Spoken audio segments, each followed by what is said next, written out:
Deux acteurs ont attaqué en justice la Paramount pour exploitation sexuelle. Ils affirment avoir été mis sous pression pour apparaître nus dans un film culte, alors qu'ils étaient mineurs.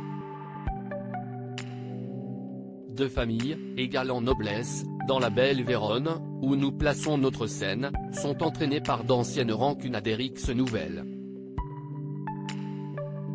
Le prologue de Roméo et Juliette, sans doute la plus célèbre histoire d'amour, pourrait s'appliquer au procès entre deux anciens acteurs et la Paramount, géant de la production hollywoodienne. Olivia Hussey et Leonard Whiting, deux comédiens qui ont incarné les amants maudits dans une adaptation sortie en 1968, ont porté plainte en décembre dernier contre l'entreprise pour harcèlement sexuel, fraude, abus sexuels et infliction de détresse émotionnelle, détaille People. Mais la justice californienne a rejeté leurs allégations. Des mineurs dénudés sous pression ? Le film réalisé par Franco Zeffirelli avait été un grand succès commercial et critique, remportant 2 Oscars et 3 Golden Globes.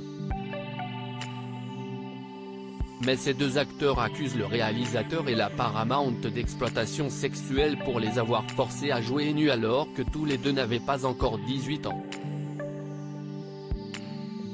Dans leur plainte, ils affirment qu'il leur avait d'abord été assuré qu'ils seraient vêtus de sous-vêtements couleur chair. Mais le dernier jour de tournage, le réalisateur, décédé depuis, leur aurait demandé de jouer simplement avec un maquillage corporel, puissant, arguant que le succès du film en dépendait. Les fesses de l'acteur et la poitrine de sa partenaire étaient donc brièvement visibles. Olivia Hussey et Leonard Whiting réclamaient 500 millions de dollars. Olivia Hussey et Leonard Whiting portaient plainte près de 55 ans après en profitant d'une suspension temporaire de la prescription en la matière.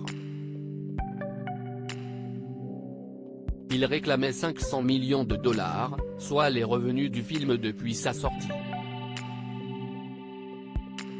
Mais jeudi 25 mai, un juge a rejeté leur plainte. Il a considéré que la demande était mal fondée en droit, mais surtout que les demandeurs ne démontraient pas en quoi le film serait suffisamment sexuellement explicite pour caractériser de la pédopornographie.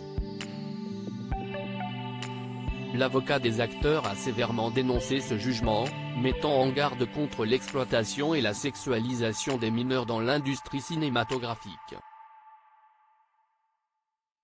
Il a également annoncé une action pour empêcher une republication du film en 2023. Article écrit en collaboration avec 6 médias.